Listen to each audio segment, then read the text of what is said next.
নমস্কার।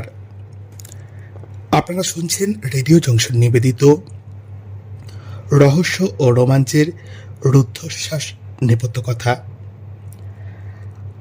আজকে আপনারা যে সত্য কাহিনীটি শুনবেন সেটি নেওয়া হয়েছে গোয়েন্দাপীঠ লালবাজার থেকে। কাহিনীটি লিখেছেন কলকাতা পুলিশের পদস্থ অফিসার সুপ্রতিম সরকার। টিম রেডিও জংশনের পক্ষ থেকে সুপ্রতিম বাবুকে অনেক অনেক কৃতজ্ঞতা জ্ঞাপন করি। আজকের সত্য কাহিনীটির নাম বণিক বাড়ির অন্তর্মহলে। থানা থেকে আসছি, দরজাটা খুলুন প্লিজ। রাত 10:15 তখন। কোলাপসিবল গেট 5 তলার ফ্ল্যাটের বাইরে, তালা দেওয়া। গেটের পিছনে কাঠের দরজা, যা খোলাই ছিল প্রায় অর্ধেক। পুলিশের ডাকাডাকিতে বন্ধ হয়ে গেল দরাম। লোক আছে ভিতরে, একাধিক। বোঝার জন্য বুদ্ধি খাটানোর দরকার হয় না কোনো। নারীকণ্ঠ, পুরুষকণ্ঠ, ফিসফিসানি দিব্যি শোনা যাচ্ছে বাইরে থেকেও। ফের ডাক দেওয়া হলো। গড়িয়াহাট থানার ওসি হীরেন্দ্রলাল মজুমদার বলছি, দরজাটা খুলুন এবার। ভিতরে যারা ছিলেন নিরুত্তর। ফিসফিস কথাও শোনা যাচ্ছে না আর। উল্টে ওসির আওয়াজে নিভে গেল ভিতরের আলো, যেটা জ্বলছিল এতক্ষণ। ডাকাডাকি, দরজায় ধাক্কাধাক্কি, আরো বেশ কিছুক্ষণ। ধৈর্যের সীমা অতিক্রান্ত হওয়ার পর ওসি চূড়ান্ত হুঁশিয়ারি দিলেন, শেষবারের মতো বলছি, যে বা যারা ভেতরে আছেন দরজা খুলুন, না হলে ভেঙে ঢুকতে বাধ্য হব। খুলুন। না, তবুও কোনো সাড়া শব্দ নেই। ওসি খবর দিলেন দমকলে। অনুরোধ করলেন গেট এবং দরজা ভাঙার জন্য যা যা দরকার সব নিয়ে দ্রুত চলে আসতে। 26 গড়িয়াহাট রোডের 5 তলায়। খুব বেশি হলে মিনিট 10। যন্ত্রপাতি নিয়ে পৌঁছলেন দমকল কর্মীরা। লোহার মজবুত কোলাপসিবল গেট। কাঠের দরজাটিও নেহাত পলকা নয়, ভাঙতে সময় লাগলো কিছু। ঢুকলেন ওসি সহ থানার অফিসাররা, দমকলের আধিকারিকরা এবং সাক্ষী হিসাবে 4 স্থানীয় বাসিন্দা, যারা জমিয়ে আড্ডা দিচ্ছিলেন গড়িয়াহাট মোড়ের কাছে। এমনিতেই গড়িয়াহাট চত্বর রাতভর আলো ঝলমল। ফুটপাত এখানে বদল হয় না মধ্যরাতে। দোকানপাটের অধিকাংশ 9:30-10টার মধ্যে বন্ধ হয়ে গেলেও অন্তত মধ্যরাত পর্যন্ত খোলা থাকেই টুকটাক পান সিগারেটের ঠেক। দক্ষিণে গোল পার্ক ঢাকুরিয়া, উত্তরে বালিগঞ্জ ফাঁড়ি পার্ক সার্কাস, পূবে বিজন সেতু বালিগঞ্জ স্টেশন, পশ্চিমে রাসবিহারী চেতলা। মানুষজনের যাতায়াত চলতেই থাকে বেশি রাত পর্যন্ত।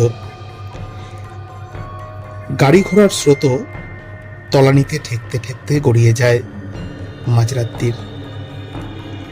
হেন গড়িয়াহাট মোড় থেকে ঢিলছোড়া দূরত্বের বহুতলের সামনে পুলিশের গাড়ি, দমকলের সাইরেন 10:30 নাগাদ। মাত্রা ছাড়া নয়, কিন্তু কৌতূহলী ভিড় জটলা একটা তৈরি হলোই। বাড়তি ফোর্স পাঠানো হলো লালবাজার কন্ট্রোল রুম থেকে। ফ্ল্যাটের ভিতরে ঘুরঘুরটি অন্ধকার। বিশাল হলঘরে টর্চ ফেলতেই দেখা গেল 3 মহিলাকে। দাঁড়িয়ে আছেন জড়সড়, চোখে মুখে টেনশন আর আতঙ্কের জ্যামিতি। ওসির পুলিশি ধমকে আরো কুকড়ে গেলেন ওরা। কি ব্যাপারটা কি? দরজা খুলছেন না কেন? রাত দুপুরে কি আমরা গল্প গুজব করতে এসেছি এখানে? গড়িয়াহাট থানা, কেস নম্বর 49, তারিখ 30/1/83, ধারা 120B/302/201/34 IPC, অপরাধমূলক ষড়যন্ত্র, খুন, প্রমাণ লোপাট এবং একই অপরাধের উদ্দেশ্যে একাধিক যৌথ পরিকল্পনা।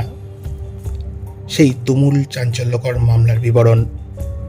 সবে 20 কোঠায় পা দেওয়া এক গৃহবধূর নৃশংস খুন শ্বশুরবাড়িতে। দেবযানী বণিক হত্যা মামলা। আমাদের কন্ট্রোল রুমে ফোনটা এসেছিল 10টা নাগাদ। আজও অজানা কে করেছিলেন। বর্তমান সময় হলে বোঝা যেত সহজেই। কন্ট্রোল রুমের সব ফোনেই এখন CLI লাগানো রয়েছে। তখনকার সময়ে ছিল না। ফোনে পুরুষ কণ্ঠ জানিয়েছিল, গড়িয়াহাটের বণিক বাড়িতে লোক পাঠান তাড়াতাড়ি, ওদের বড় বউকে সবাই মিলে খুন করেছে, দেরি করলে বডি সরিয়ে দেবে। থানা থেকে হেঁটে গেলে খুব বেশি হলে 3 মিনিটের পথ, গাড়িতে তার অর্ধেক। কন্ট্রোল রুম জানানোর সঙ্গে সঙ্গেই ছুটেছিল পুলিশ। নামেই ফ্ল্যাট, আয়তনের বিচারে প্রায় ফুটবল মাঠ, ঢুকেই প্রশস্ত করিডোর, দৈর্ঘ্যে প্রায় 100 মিটার, প্রস্থেও নেহাত কম নয়। করিডোরের দুধারে সার দিয়ে অনেকগুলি ঘর, যার অধিকাংশেরই লাগোয়া বারান্দা। এক কোণে একটি মন্দিরও রয়েছে, কাঁচ দিয়ে ঘেরা। 5 তলা থেকে 6 তলায় সরাসরি যাওয়ার দরজা রয়েছে, আর 6 তলা থেকে 7 তলায় পৌঁছানোরও। চালু হলো ঘরগুলির তল্লাশি। 6 তলা 7 তলা তালাবন্ধ। 5 তলার ফ্ল্যাটের একটি ঘরে 3টি বাচ্চা ঘুমোচ্ছে অঘরে। অন্য একটিতে এক বৃদ্ধা মহিলা, তিনিও ঘুমন্ত। একটিতে 50 এক মহিলা, দৃশ্যতই অসুস্থ, শুয়ে আছেন চোখ বুজে। আর একটি ঘরে 12 বছরের এক ঘুমন্ত কিশোর, রান্নাঘরে তালাচাবি। করিডোরে থমথমে মুখে দাঁড়িয়ে থাকা 3 মহিলাকে জিজ্ঞেস করা হলো। বাইরে থেকে তো আওয়াজ পাচ্ছিলাম পুরুষ কণ্ঠের, ওরা কোথায় গেলেন? 3 জনেই নিরুত্তর। ঠোঁটে যেন কেউ সাইলেন্সার লাগিয়ে রেখেছে। পরের প্রশ্ন, এ বাড়ির বড় বউয়ের নাম কি দেবযানী বণিক? কোথায় উনি? ডাকুন। মুখে এখনো কুলুপ মহিলা ত্রয়ীর। ততক্ষণে দুর্গন্ধ পেতে শুরু করেছেন অফিসাররা। পেশার প্রয়োজনে যে গন্ধ ডাক্তার বা পুলিশের অতি পরিচিত, পচতে থাকা মৃতদেহের। উত্তর পূর্ব কোণের ঘরটিতে ঢুকতেই গন্ধ তীব্রতর ঠেকল। নাকে রুমাল উঠে এলো সবার। শূন্য ঘর, পরিপাটি বিছানা, লাগোয়া বারান্দা, যেখানে ঢোকার মুখেই বাচ্চাদের একটি বড় লোহার দোলনা আড়াআড়িভাবে ফেলা রয়েছে। বেশ ভারী, সরানো হলো ধরাধরি করে। বারান্দায় একটি ফোল্ডিং খাট, তার উপর স্তূপাকার লেপ, কম্বল, তোশক ডাই করা, সরানো হলো। খাটের নিচেও প্রচুর জামাকাপড়ের জঙ্গল, একদম ঠাসাঠাসি, যা টেনে বার করা হলো একে একে, এবং ভিতর থেকে বেরোলো এক তরুণীর মৃতদেহ। শাড়ি ব্লাউজ শরীরে, ফুলে উঠেছে দেহ, শুরু হয়েছে পচন। মৃত্যুর কয়েক ঘন্টা পর শরীরের অঙ্গপ্রত্যঙ্গের শক্ত হয়ে যাওয়া, বেশ কিছু কীট পতঙ্গ বাসা বেঁধেছে দেহে। নাক মুখ থেকে রক্তের স্রোত বহে শুকনো দাগের চেহারা নিয়েছে শাড়িতে, গলায় ফাঁসের দাগ। হলঘরে নিশ্চুপ দাঁড়িয়ে থাকা 3 মহিলাকে ডাকা হলো। চেনে নাকি? সমস্যার উত্তর না। ঘুম থেকে তোলা হলো বছর 12 কিশোরকে। চেনো একে? ছেলেটি কেঁদে ফেলল নিমেষে। অস্ফুটে বেরোলো একটাই শব্দ, বৌদি। কি নাম বৌদির? দেবযানী বণিক। খবর পেয়েই গভীর রাতেই ঘটনাস্থলে পৌঁছলেন পুলিশ কর্তারা। DC headquarter, DC DD, DC south, homicide শাখার প্রায় সবাই তদন্তের চাকা ঘুরতে শুরু করল। তদন্তের ভার নিলেন হোমিসাইড তৎকালীন শাখার সাব ইন্সপেক্টর সুজিত সান্যাল। গৃহবধূ হত্যার খবর জানাজানি হতেই প্রবল প্রতিক্রিয়া, শুধু কলকাতায় নয়, রাজ্য জুড়ে। এমন চর্চিত মামলা কমই হয়েছে কলকাতা পুলিশের শতাব্দী প্রাচীন ইতিহাসে। তখন ইলেকট্রনিক মিডিয়ার আবির্ভাব ঘটেনি, কিন্তু দিনের পর দিন, মাসের পর মাস আনন্দবাজার যুগান্তরের প্রথম পাতায় আলোচিত হয়েছে দেবযানী নিধনের রোজনামচা, যা অব্যাহত থেকেছে তীব্র টানাপোড়েনের বিচার পর্বেও। ঘৃণ্য অপরাধবোধের দিক চিহ্ন হিসেবে আজও রয়ে গিয়েছে ওই অভিশপ্ত বহুদল, যাকে স্থানীয় মানুষ চিনতেন বণিক বাড়ি নামে। গোলপার্ক থেকে গড়িয়াহাটের দিকে হাঁটতে হাঁটতে এলাকার ভূগোল সম্পর্কে ওয়াকিবহাল নন এমন কাউকে এখনও পরিচিত জন দেখিয়ে দেন ওই 11 তলার মাল্টি স্টোরিড। এটাই সেই বণিক বাড়ি। ওই 3 মহিলার পরিচয় কি? গ্রেপ্তার হওয়ার পর কি বললেন? বাড়ির পুরুষরাই বা কিভাবে পালালেন? আর ধরা পড়লেন কোথায়, কখন? সে বিবরণে পরে আসছি। তাছাড়া এটি তো গুড্ডিট নয় যে খুনি কে জানার কৌতূহল থাকবে। সকলেরই মনে থাকবে স্বামী, শ্বশুর, দেবর, ননদরা যুক্ত ছিলেন খুনে। চন্দ্রনাথ, চন্দন, এই দুটি নাম অনেকের মনেও আছে নিশ্চিত।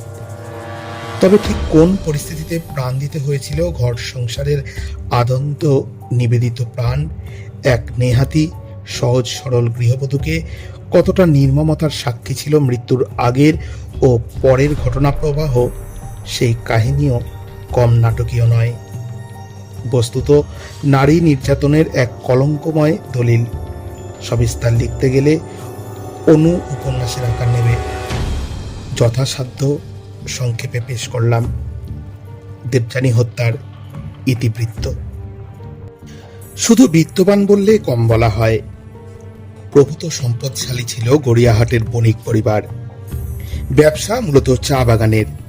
এছাড়াও বহুমুখী ব্যবসায়িক কর্মকাণ্ডে ক্রমশ ফুলে ফেঁপে ওঠা। গড়িয়াহাটের 11 তলা বণিক বাড়ি তৈরি করেছিলেন চন্দ্রনাথ বণিক।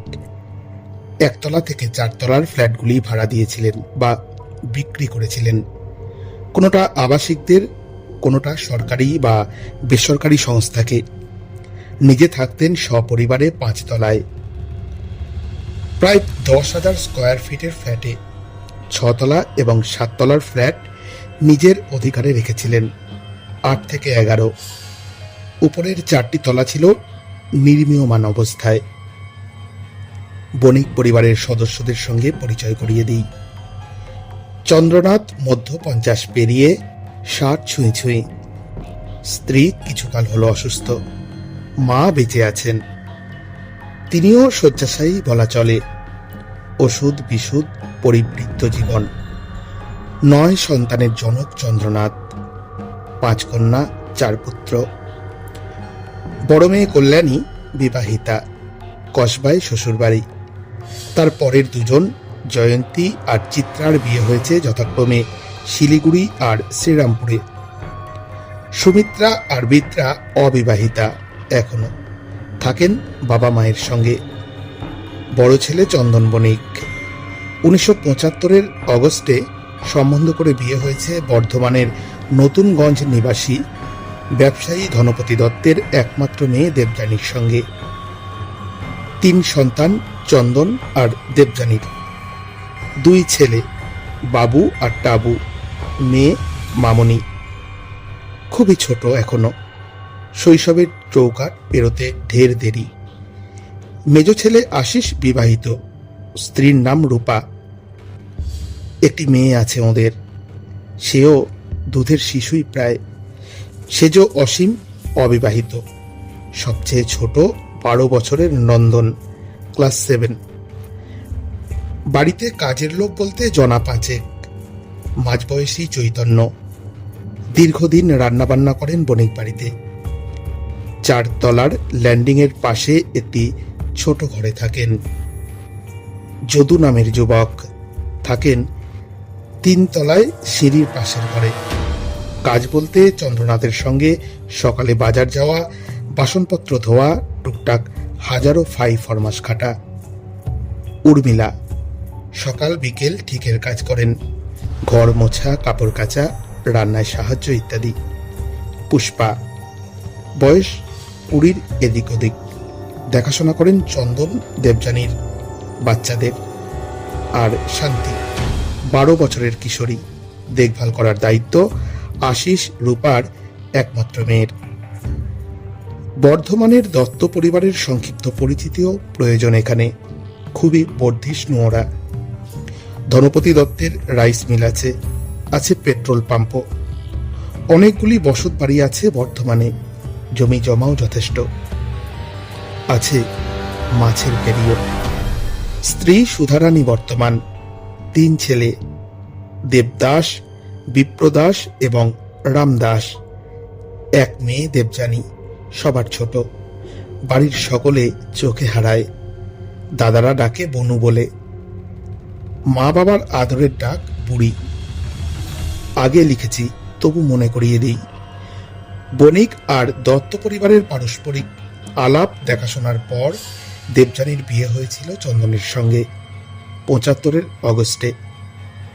বাল্য বিবাহই বলা চলে। দেবযানী তখন সবে 14, চন্দন সবে 20 পেরিয়েছে। একমাত্র মেয়ের বিয়ে, যৌতুকে কার্পণ্য করেননি ধনপতি। বণিক পরিবারের এ নিয়ে অভিযোগের রাস্তা ছিল না কোনো। বিয়ের প্রথম 3 বছর কোনো সমস্যা ছিল না, সুখী দম্পতির জীবন কাটালেন চন্দন ও দেবযানী। বড় বৌদির সঙ্গে দেবর ননদদের সম্পর্কে টাল খায়নি কোথাও। বড় বৌমাও স্নেহ থেকে বঞ্চিত হননি শ্বশুর শাশুড়ির। তাল কাটতে শুরু করল 78-এর জুলাইয়ের শেষাশেষি। ধনপতি এসেছেন মেয়ের সঙ্গে দেখা করতে। চন্দ্রনাথ ও তার স্ত্রী প্রস্তাব দিলেন, আমাদের সেজ মেয়ে চিত্রার বিয়ে দেব এবার। আপনার বড় ছেলে দেবদাসের সঙ্গে বিয়েটা হোক, আমাদের একান্ত ইচ্ছে। ধনপতি সবিনয়ে জানালেন, এই প্রস্তাব আর কিছুদিন আগে দিলে সম্মত হওয়া যেত, কিন্তু এখন তো আর সম্ভব নয়। আপনারা তো জানেন, দেবদাসের বিয়ের পাকা কথা হয়ে গিয়েছে গত মাসে আসানসোলের হরিসাধন ঘাটির কন্যা কুমকুমের সঙ্গে। অগস্টে বিয়ে, কথার খেলাপ এখন আর করা চলে না। বণিক দম্পতি শুনলেন, গম্ভীর হয়ে গেলেন এবং আর বাক্য ব্যয় না করে ভিতরে চলে গেলেন। ধনপতি বেশ কিছুক্ষণ অপেক্ষা করে মেয়ের সঙ্গে কিছু সময় কাটিয়ে ফিরে এলেন বর্ধমানে। টানাপোড়েনের পরের ধাপও দেবদাসের বিয়ে সূত্রেই। ধনপতি সপরিবারে এসেছেন ছেলের বিয়ের নেমন্তন্ন করতে। ততদিনে দুই পরিবারেরই একে অন্যের আত্মীয় পরিজনের ব্যাপারে সম্যক ধারণা তৈরি হয়ে গিয়েছে।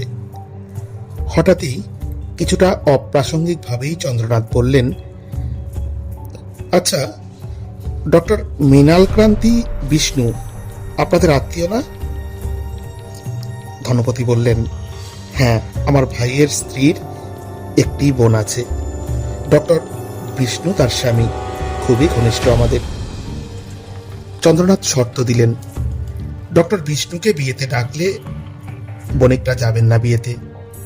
ধনপতি জানতে চাইলেন কেন। জানা গেল, দেবযানীর সঙ্গে বিয়ের আগে চন্দনের বিয়ের সম্বন্ধ হয়েছিল ডক্টর বিষ্ণুর ভাগ্নির সঙ্গে। যেদিন মেয়েকে দেখতে আসার কথা, নির্দিষ্ট সময়ের প্রায় 6-7 ঘন্টা পর চন্দ্রনাথ গিয়ে জানিয়ে দেন এ সম্বন্ধ এগোতে আর ইচ্ছুক নন। মেয়েকে না দেখেই ডক্টর বিষ্ণু বলেন, বিয়ে দেওয়া না দেওয়া চন্দ্রনাথের ইচ্ছে, কিন্তু এই হেনস্থাটা না করলেই পারতেন। তর্ক বিতর্ক বাদানুবাদ হয়, সেই থেকেই ডক্টর বিষ্ণুর উপর রাগ।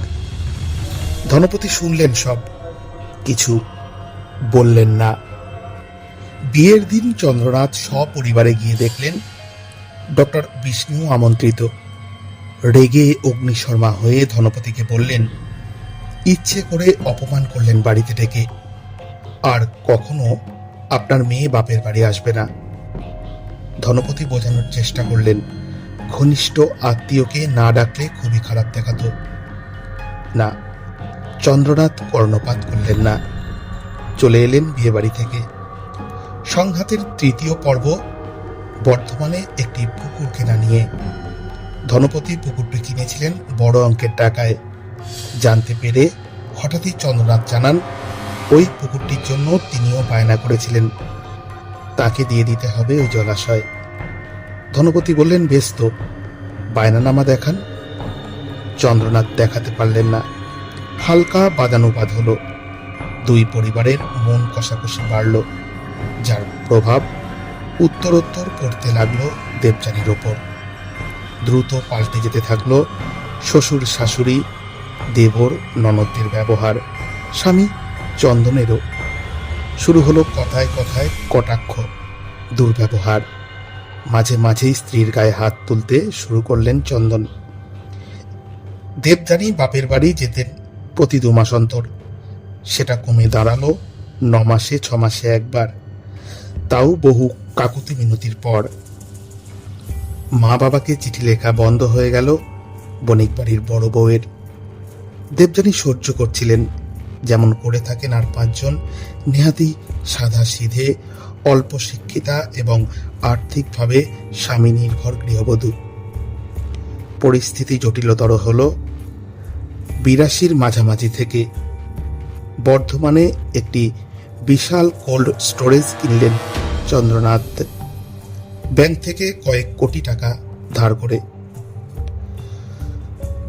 সামান্য ব্যবসার তুলনায় তখন তুলনামূলক মন্দা চলছে বণিকদের। কোল্ড স্টোরেজটি ঠিকমতো চালু হতেও সময় লাগছিল কিছু, জমছিল না তেমন।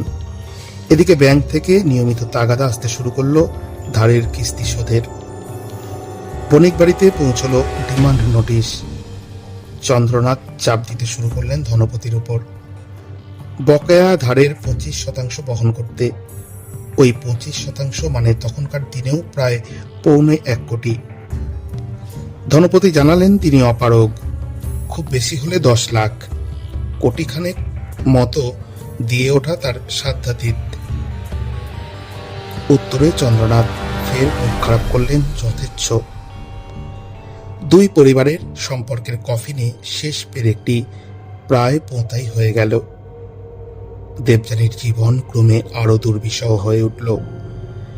বাড়ল চন্দনের মারধরের মাত্রা। শাশুড়ি কিছুটা অসুস্থ হয়ে পড়েছেন তখন।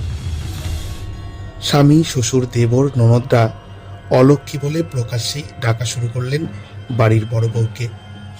ঘুম থেকে উঠলেই রোজ শুনতে হতো, এই অলক্ষীটার মুখ দেখলেই আবার সারা দিনটা খারাপ যাবে। এর জন্যই কোল্ড স্টোরেজ চালু হলো না। বিস্তর কটাক্ষ, গালিগালাজ। বাড়ির পুরনো রাঁধুনি চৈতন্য খুব স্নেহ করতেন দেবযানীকে। তার হাত দিয়ে গোপনে পাঠানো কয়েকটি চিঠিতে ধরা আছে দেবযানীর নিত্যদিনের যন্ত্রণার কাহিনী। একটি চিঠির অংশবিশেষ। শ্রীচরণ কমলেশু মা, আমি 5 বছর ধরে সহ্য করছি এদের অত্যাচার, আর পারছি না। আমি এখানে থাকবো না আর। তুমি বাবাকে বলো আমাকে নিয়ে যেতে। ওখানে 1 মাস থাকলে মনটা ভালো হবে। এই চিঠি খুব সাবধানে লিখছি। চৈতন্যদা নিয়ে যাবে। বাবার সঙ্গে ফোনে কথা বললেও এরা পাশে দাঁড়িয়ে শোনে সব। আমার খুব কান্না পায়। তোমার জামাইও ভালো লোক নয়, খারাপ কথা বলে সব সময়, গায়ে হাত তোলে সবার সামনেই। এভাবে থাকা যায় না। বাবাকে আবার বলো আমাকে তাড়াতাড়ি নিয়ে যেতে, আমি আর সহ্য করতে পারছি না। প্রণাম নিও, তোমাদের বুড়ি। দেবযানীর সঙ্গে যখন দেখা করতে আসতেন ধনপতি, বসার ঘরে অপেক্ষা করতে হতো ঘন্টার পর ঘন্টা। মিনিট খানেক দেখা হতো পিতা পুত্রীর। সাক্ষাতের এবং কথোপকথনের সাক্ষী থাকতেন ননদরা। লিখতে লিখতে রবীন্দ্রনাথের দেনা পাওনা মনে পড়ে অবধারিত। রামসুন্দর যখন বেয়াই বাড়ির অনুমতিক্রমে ক্ষণকালের জন্য কন্যার সাক্ষাৎ লাভ করিতেন, তখন বাপের বুক যে কেমন করিয়া ফাটে তাহা হাসি দেখিলেই টের পাওয়া যাইত। বাহ্যিক বিচারে দেবযানীর সঙ্গে দেনা পাওনার নিরুপমার মিলের থেকে অমিলই বেশি। নিরুপমার জন্ম অর্থবান পরিবারে নয়। বাবা প্রাণপাত করেছিলেন বকেয়া ৩,০০০ জোগাড়ে। নিরুপমার ক্ষয়িষ্ণু মৃত্যু এসেছিল নিজের প্রতি অযত্নে, নিয়ত মানসিক আঘাতে দীর্ণ হতে হতে। দেবযানী বিত্তশালী পরিবারের খুন হয়েছিলেন। ধনবান পিতাও পারেননি কন্যার শ্বশুরবাড়ির চাহিদা পূরণ করতে। আপাত ভিন্ন প্রেক্ষিত, তবু সার্বিক বিচারে মনে হয় একটি জায়গায় অক্লেশে মিলেমিশে যান ছাপোষা রামসুন্দর এবং সম্পন্ন ধনপতি। পিতৃহৃদয়ের স্নেহের দোলাচলে একমাত্র কন্যার মানসিক বা শারীরিক যন্ত্রণা লাঘবের ব্যর্থ অসহায়তায়, আর্থিক সামর্থ্য যেখানে তুচ্ছাতিতুচ্ছ। গল্পের নিরুপমার মৃত্যুর পর এবারে 20,000 টাকার পণ এবং হাতে হাতে আদায়, এর উপায় ছিল না রায়বাহাদুরের। প্রস্তাবে দেবযানীকে হত্যার পর চন্দ্রনাথদের সে রাস্তা ছিল না, ঘানি টানতে হয়েছিল জেলের। সান্ত্বনা এটুকুই। ঘটনায় ফিরি। 82 দুর্গাপুজো শুরু হওয়ার দিন 20 আগের কথা। মেজ ছেলে বিপ্রদাসের বিয়ের জন্য মেয়ে দেখতে শিয়ালদার এক আত্মীয়ার বাড়িতে এসে উঠেছেন দত্ত পরিবারের অনেকে। ধনপতি ব্যবসার কাজে রয়েছেন বর্ধমানেই। বিকেলের দিকে রাইস মিলের ল্যান্ডলাইনে ফোন পেলেন দেবযানীর। বাবা, তোমার জামাই আজ প্রচন্ড মেরেছে আমায়, বলেই কান্না অনর্গল। ধনপতি সঙ্গে সঙ্গে ফোন করলেন শিয়ালদায় আত্মীয়ার বাড়ি। স্ত্রীকে বললেন এক্ষুনি যাও বুড়ির বাড়ি। ছুটলেন দত্ত পরিবারের সদস্যরা। বণিক বাড়ির বসার ঘরে 45 মিনিট অপেক্ষার পর দেবযানী এলেন, সঙ্গে ননদরা। একান্তে কথা প্রায় বলতেই দেওয়া হলো না বাড়ির লোকের সঙ্গে। সুধারানী লক্ষ্য করলেন মেয়ের ডান হাতের কোনোই ফুলে গিয়েছে, কালশিটের দাগ স্পষ্ট। অনুরোধ করলেন চন্দ্রনাথকে, বুড়িকে কয়েকদিনের জন্য বাড়ি নিয়ে যেতে চাই। প্রথমে প্রত্যাখ্যাত হলো আর্জি, শেষে বহু অনুনয় বিনয়ের পর চন্দ্রনাথ বললেন কয়েকদিন পর ব্যবসার কাজে ত্রিপুরা যাবে চন্দন, তখন নিয়ে যাবেন। দেবযানীকে কয়েকদিন পর বর্ধমানে নিয়ে গেলেন ভাই রামদাস। মা বাবাকে মেয়ে জানালো অত্যাচারিত হওয়ার বিস্তারিত কাহিনী। তখনকার দিনে তো বটেই, আজকের দিনেও এদেশের অধিকাংশ মা বাবারা যা করে থাকেন এই পরিস্থিতিতে তাই করলেন ধনপতি সুধারানী। বোঝালেন আমরা কথা বলবো চন্দনের সঙ্গে, সব ঠিক হয়ে যাবে, তুই একটু মানিয়ে নেওয়ার চেষ্টা কর বুড়ি। দেবযানী মা বাবাকে জানালেন চন্দ্রনাথ চন্দন বলেই দিয়েছেন আসার আগে ধনপতি ওই বকেয়া ধারের 25% না দিলে আর কোনো দিন বর্ধমানে আসতেই দেবেন না। ধনপতি বোঝালেন একসঙ্গে অত টাকা দেওয়া অসম্ভব, 1,10,000 দেবেন বলেছেন তো, পরে আরো চেষ্টা করবেন। চন্দন এলেন বর্ধমানে দেবযানীকে নিয়ে যেতে। ধনপতি সুধারানী আপ্রাণ বোঝালেন চন্দনকে মেয়েকে অত্যাচার না করতে এভাবে। চন্দন ক্ষিপ্ত হয়ে উঠলেন অভিযোগ শুনে, গালিগালাজ করলেন দেবযানীকে, বললেন আর কখনো বর্ধমানে আসতে দেবেন না। ধনপতি সুধারানী ভাবলেন রাগের কথা, সত্যিই যে এটাই এ বাড়িতে তাদের আদরের বুড়ির শেষ আশা হতে যাচ্ছে, ভাবেননি দুঃস্বপ্নেও। বেরোনোর আগে যখন প্রণাম করছেন দেবযানী, মাথায় আশীর্বাদের হাত বুলিয়ে দিচ্ছেন ধনপতি, তখন দূরতম কল্পনাতেও ভাবেননি মেয়ের সঙ্গে পরবর্তী সাক্ষাৎ হবে মাসখানেক পরে মেডিকেল কলেজের হাসপাতালের মর্গে। মহালয়ার দিন কয়েক আগে দত্তবাড়ি থেকে পুজোর জামাকাপড় নিয়ে বণিক বাড়ি এলেন দেবদাস, যা তার ছেলে ফিরিয়ে দিলেন চন্দ্রনাথ। ফিরে এলেন অপমানিত দেবদাস। ধনপতি বুঝলেন পুজোটা ভালো কাটবে না বুড়ির, কাটলো না, অত্যাচার আরো বাড়ল। দেবযানী সম্পূর্ণ একঘরে হয়ে পড়লেন শ্বশুর বাড়িতে। মাঝ ডিসেম্বরে কোল্ড স্টোরেজের ব্যবসা, কিছু কাগজপত্র বর্ধমান কোর্টে জমা দিতে গিয়েছিলেন চন্দ্রনাথ চন্দন। আদালতেই দেখা ধনপতিবাবুর বিশ্বস্ত কর্মচারী ঋষিকেশ ঘোষের সঙ্গে। ঋষিকেশকে ডাকলেন চন্দন, নিয়ে গেলেন গাড়ির কাছে, যার মধ্যে বসে আছেন চন্দ্রনাথ। বাকিটা পড়ুন ঋষিকেশের বয়ানে।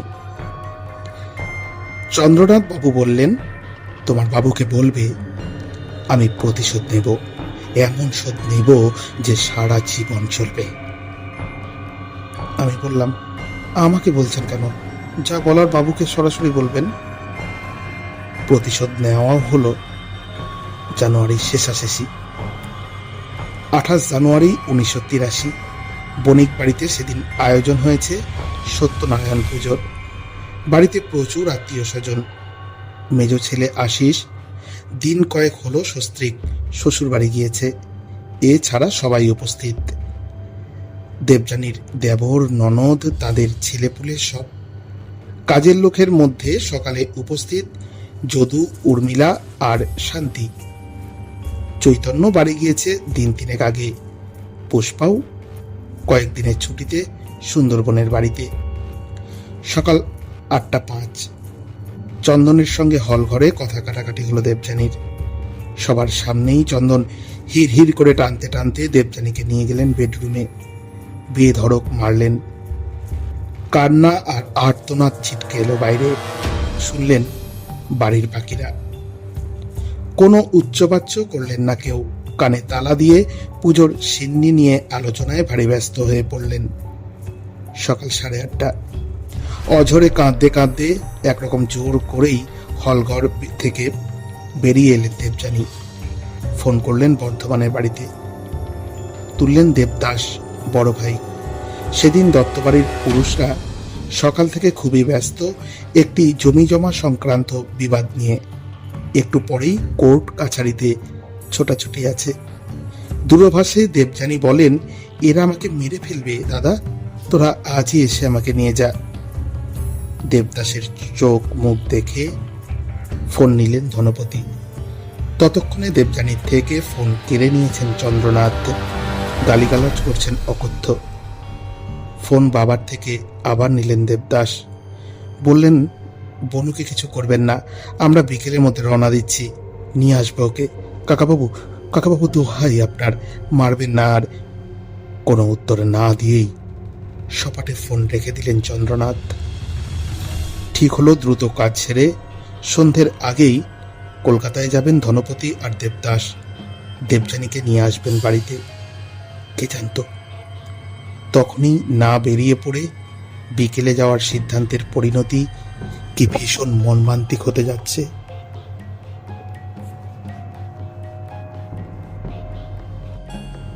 পুজো শেষ হলো। সবাই প্রসাদ খেলেন পাক পেরে। দেবযানী অভুক্ত থাকলেন। খেতে দেওয়া হলো না। পুজোর জায়গার কাছাকাছি আসতেই দেওয়া হলো না অলক্ষী অপবাদে। অতিথিরা চলে গেলেন দুপুর দুপুর। কল্যাণী আর চিত্রা। বণিকদের বড় আর সেজ মেয়ে ফিরে গেলেন। দুপুর গড়িয়ে যখন বিকেল, বণিক বাড়িতে উপস্থিত চন্দ্রনাথ। ছেলেদের মধ্যে চন্দন, অসীম, নন্দন। মেয়েদের মধ্যে জয়ন্তী, সুমিত্রা আর বিত্রা। দেবযানী নিজের ঘরে। চন্দ্রনাথের স্ত্রী আর মা নিজেদের ঘরে বিশ্রামে। বাচ্চারা আছে নিজেদের ঘরে নিজেদের মতো। কাজের লোকদের মধ্যে রয়েছে যদু আর শান্তি। উর্মিলা দুপুরের কাজ সেরে নিচে গিয়েছেন।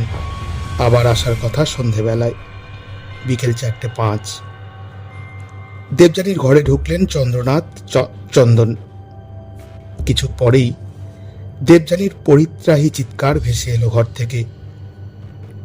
যদু এবং শান্তি দুজনেরই খুব প্রিয় ছিল বড় বৌদি। রান্নাঘর থেকে বেরিয়ে ছুটল দেবযানী ঘরের দিকে। হল ঘরে আটকে দিলেন সুমিত্রা। তোদের কি দরকার এখানে? যা, কাজে যা। দেবযানীর আর্তনাদ স্তিমিত হয়ে এলো একটু পরে। 4:30 নাগাদ রান্নাঘর থেকে উঁকি দিয়ে দেখল যদু ওই ঘরে ঢুকছেন। অসীম, জয়ন্তী, সুমিত্রা, বিত্রা। কৌতূহল সামলাতে না পেরে ফের যদু আর শান্তি চলে এলো ঘরের কাছাকাছি। আবার ধমক সুমিত্রার। তোদের বললাম না নিজের কাজ করতে, যা এখান থেকে। যদু আর শান্তি ফিরল রান্নাঘরে। তার আগে অবশ্য দেখা হয়ে গিয়েছে। বড় বৌদি ঝুলছে ঘরের সিলিং ফ্যানে, গলায় ফাঁস শাড়ির। তখন 4:45। ধনপতি দেবদাস কলকাতা রওনা হওয়ার তোড়জোড় করছেন। ফোন বাজল নতুনগঞ্জের বাড়িতে। দেবদাস তুললেন। অন্য প্রান্তে চন্দ্রনাথ। সকালের রুদ্রমূর্তি বদলে গিয়ে অস্বাভাবিক অমায়িক এখন। তোমরা কি রওনা হয়ে গিয়েছ? না কাকাবাবু, এই বেরোবো। শোনো, তোমরা আজ এসো না। আমি কাল বর্ধমান যাচ্ছি কাজে, তোমাদের দুর্গাপুরের পেট্রোল পাম্পে দেখা করে নেব। বনুকে একবার দেবেন, একটু কথা বলতাম। বৌমা তো বেরিয়ে গেল একটু আগে চন্দনের সঙ্গে সিনেমা দেখতে। তোমরা চিন্তা করো না, ও ভালো আছে। ফোন রেখে দেওয়ার পরও খচখচানি একটা থেকেই গেল ধনপতি আর দেবদাসের ব্যবহারে। হঠাৎ এমন ভুলবদল। তারপর ভাবলেন, হতে পারে সকালের মারধরের পর অনুতাপ হয়েছে ওদের, মিটপাট হয়েছে সাময়িক। তাছাড়া কাল তো চন্দ্রনাথ আসছেনি, মুখোমুখি কথা বলে নেওয়া যাবে। অনেক হয়েছে। ঘরের মেয়েকে ফিরিয়ে আনবেন ঘরে। সন্ধে নেমেছে। বণিক বাড়িতে তখন প্রমাণ লোপাটের ব্যস্ততা, কিন্তু মাথা কাজ করছে না কারো।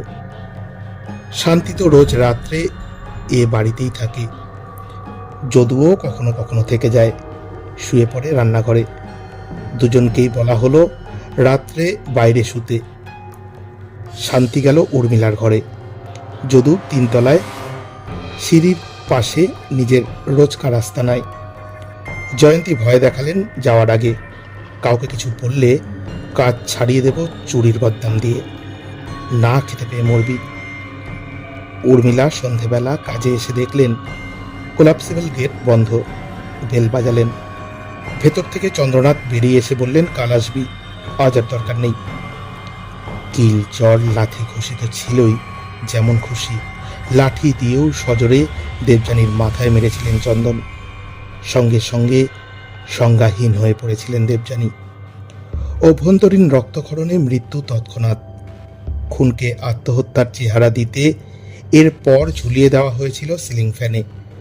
বন্ধ করে দেওয়া হয়েছিল দেবযানীর ঘর। বাচ্চাদের বলা হয়েছিল, মায়ের শরীর খারাপ, ঘুমোচ্ছে, তোমরা অন্য ঘরে থাকো। কতই বা বড় ওরা তখন। বাবার কথা মেনে নিয়েছিলেন নিষ্পাপ বিশ্বাসে। রাত গভীর হলে চন্দ্রনাথরা সবাই মিলে সিদ্ধান্ত নিলেন আত্মহত্যার গল্পটা নাও দাঁড়াতে পারে। আপাতত দেহ লুকিয়ে ফেলা যাক। ঘরের লাগোয়া বারান্দার ফোল্ডিং খাটের ভেতর দেবযানীর দেহ পুড়ে দেওয়া হলো। কিভাবে, শুরুতে লিখেছি বিস্তারিত। পরদিন সকাল 29/1/1983। একটি সুটকেস নিয়ে 10টা নাগাদ চন্দ্রনাথ চন্দন বেরোলেন। গোলপার্কের ইন্ডিয়ান ওভারসিজ ব্যাংক থেকে 1 লাখ টাকা তুললেন এবং সোজা পৌঁছলেন পারিবারিক চিকিৎসক অজিত কুমার ব্যানার্জির চেম্বারে। বললেন, এক মহিলা গৃহবধূ মারা গিয়েছেন, একটা ডেথ সার্টিফিকেট লিখে দিতে হবে। ডাক্তারবাবু বললেন, মৃতদেহ না দেখে সেটা কি করে সম্ভব। চন্দ্রনাথ সুটকেস খুললেন, যাতে সদ্য ব্যাংক থেকে তোলা 1 লাখ। বললেন, কত লাগবে আপনার? টাকার গরমের এই এক মুশকিল, সবকিছুই প্রয়োজযোগ্য ভাবায় কখনো কখনো। ডাক্তারবাবু শুনে হাসলেন। সুটকেস বন্ধ করে দিয়ে বললেন, যতই দিন, এ জিনিস আমার দ্বারা হবে না, আসুন আপনারা। বেরোনোর আগে শেষ প্রশ্ন করলেন চন্দ্রনাথ, ময়না তদন্তে কি বোঝা যায় খুন না আত্মহত্যা? ডাক্তার ব্যানার্জি বললেন, সে তো যাই, খুব সহজ, কিন্তু এ প্রশ্ন করছেন কেন হঠাৎ? চন্দ্রনাথ চন্দন আর দাঁড়ালেন না, ফিরলেন বাড়ির পথে। কন্ট্রোল রুমে সে রাতের ফোনটা কি ডাক্তারবাবুই করেছিলেন, কে জানে। এদিকে নিয়ম মতো 29 তারিখ সকালে কাজে এলেন উর্মিলা আর যদু। শান্তিও এলো। পুষ্পাও ফিরে এসেছে বাড়ি থেকে। ভয় দেখিয়ে কি আর মুখ বন্ধ করা যায় সব সময়? যদু আর শান্তি খুলে বলল উর্মিলাকে আগের দিন বিকেলে যা যা ঘটেছিল। যা যা দেখেছিল সব। উর্মিলা সাহস করে জানতে চাইলেন চন্দনের কাছে, বড় বৌদিকে দেখছি না, কোথায়? উত্তর এলো, বাপের বাড়ি গিয়েছেন গত রাতে, ভাইরা এসে নিয়ে গেছে। বাচ্চারা দেখলো মায়ের ঘর এখনো বন্ধ। চন্দন বোঝালেন, মা বর্ধমান গিয়েছেন, কয়েকদিন পরই ফিরবে। রাত বাড়ল, প্রায় 10টা। উর্মিলা কাজ সেরে ফিরে গিয়েছেন। যদুও বেরোনোর তোড়জোড় করছে। পুষ্পা আর শান্তি রয়েছে। বেল বাজল ফ্ল্যাটের। থানা থেকে আসছি, দরজা খুলুন প্লিজ। আলো নিভিয়ে দেওয়া হলো। 5 তলা থেকে 6 তলায় ওঠার সিঁড়ি দিয়ে উপরে উঠে গেলেন চন্দ্রনাথ, চন্দন, অসীম। সাফাই কর্মীদের ব্যবহারের জন্য ছিল ঘোরানো সিঁড়ি। নেমে গেলেন নিচে, পালালেন নিঃশব্দে রাসবিহারী অ্যাভিনিউর দিকের গেট দিয়ে। যদু, শান্তি, পুষ্পাকে রান্নাঘরে ঢুকিয়ে চাবি দিয়ে দিলেন সুমিত্রারা। শাসালেন, কিচ্ছু বলবি না পুলিশকে, মারলেও মুখ খুলবি না কেউ। পুলিশ ঢুকলো দরজা ভেঙে। যা হলো এরপর লিখছি। কথায় বলে, পাপ বাপকেও ছাড়ে না। সেখানে কে চন্দ্রনাথ, কেই বা চন্দন, অসীম, আর কেই বা সুমিত্রা, জয়ন্তী, মিত্রা। চন্দ্রনাথরা পালালেন কোথায়? প্রথমে মহাত্মা গান্ধী রোডের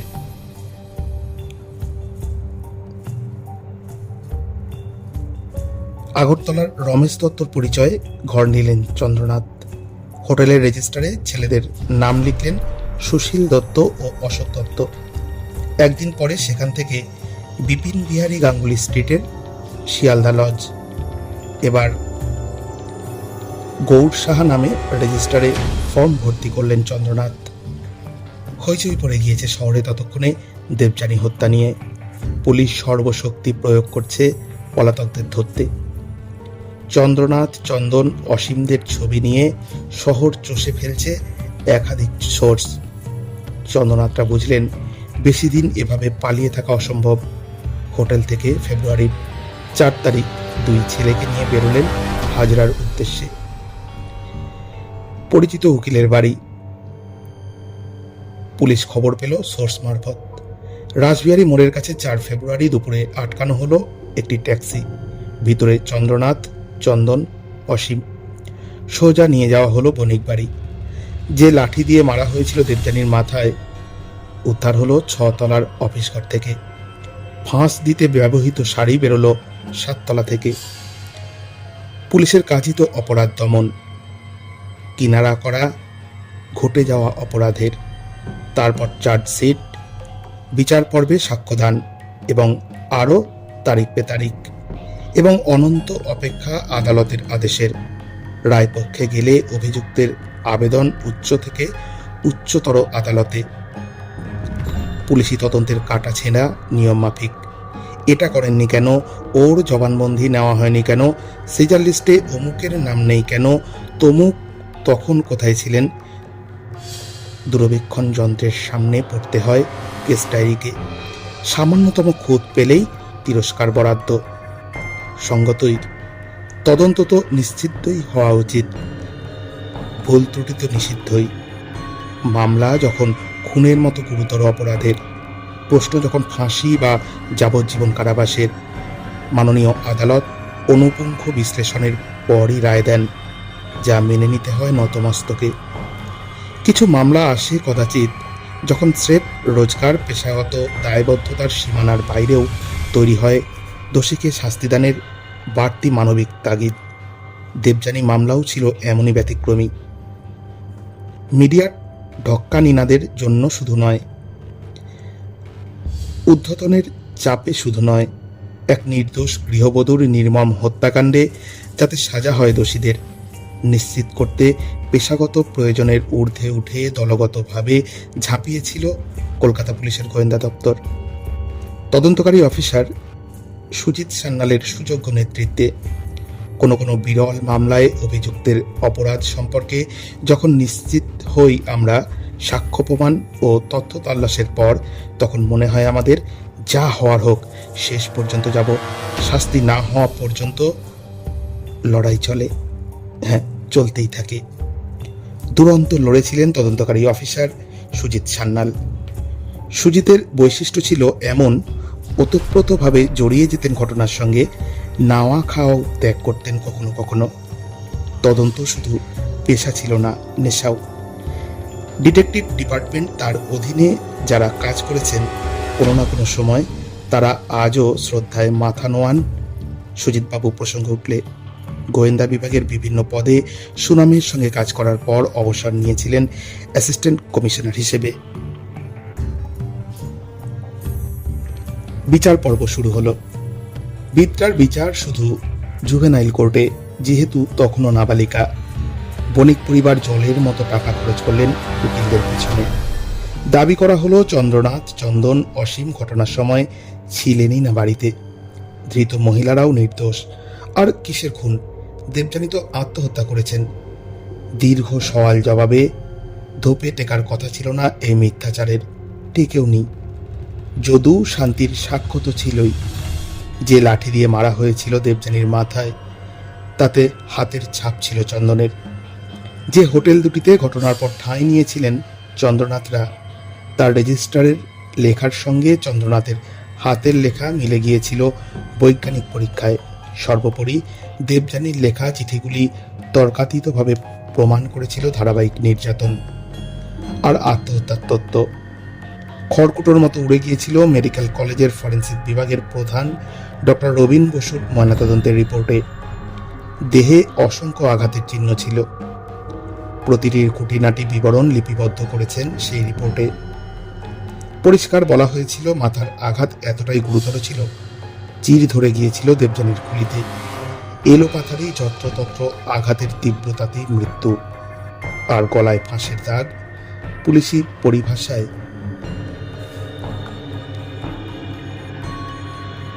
লিগেছেন মার্ক।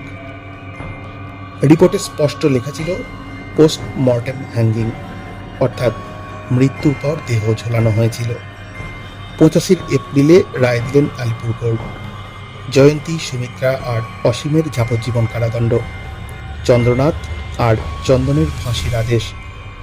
জজ সাহেব লিখলেন, but the part played by accused Chandranath, irrespective of his age and that of accrued Chandan, deserved the severest punishment enjoyed by the law, and no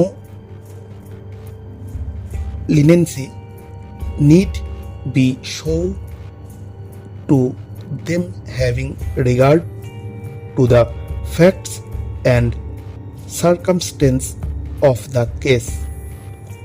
হাইকোর্টে গেলেন বণিকরা। রায় আংশিক বদলালো। চন্দ্রনাথ, চন্দনের ফাঁসির আদেশ বহাল থাকলো, সুমিত্রার যাবজ্জীবনেরও। অসীম আর জয়ন্তীর শাস্তি কমে দাঁড়ালো 2 বছরের সশ্রম কারাবাস। বল যথারীতি গড়ালো সুপ্রিম কোর্টে, যেখানে চন্দ্রনাথ, চন্দনের ফাঁসির আদেশ রদ করে রায় দেওয়া হলো যাবজ্জীবন কারাবাসের। 14 বছর পর মুক্তি পেলেন চন্দ্রনাথ, চন্দন, সুমিত্রা।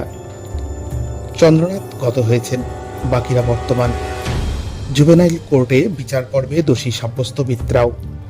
সুপ্রিম কোর্টের আদেশে মামলা থেকে মুক্তি পান ঘটনার বছর 3 পর। পড়লেন তো? কি বা বলার আর? বাংলা শব্দকোষকে বড় নিঃস্ব দেখায় বিশেষণ খুঁজতে বসলে। করুন, হৃদয় বিদারক নাকি মর্মান্তিক? ব্যর্থ চেষ্টা। সব অনুভূতিকে কি আর শব্দের পোশাক পরানো যায়? ঘটনা যতটা বেদনার, স্থাপনাই ততটাই বেদনাদায়ক ছিল। পরিশেষে স্বীকার করি নির্দ্বিধায়। শুনছিলেন রেডিও জংশন নিবেদিত রহস্য ও রোমাঞ্চের রুদ্ধশ্বাস নেপথ্য কথা। আজকে যে সত্য কাহিনীটি আপনারা শুনলেন, সেটি নেওয়া হয়েছে গোয়েন্দাপীঠ লালবাজার থেকে। কাহিনীটির নাম বণিক বাড়ির অন্তর্মহলে। লিখেছেন মাননীয় সুপ্রতিম সরকার। কলকাতা পুলিশের এই পদস্থ অফিসারের প্রতি রেডিও জংশনের কৃতজ্ঞতা। এই সত্য ঘটনা অবলম্বনে কাহিনীগুলো শুনতে কেমন লাগছে আমাদের ইউটিউবের কমেন্ট বক্সে অবশ্যই কমেন্ট করে জানাবেন।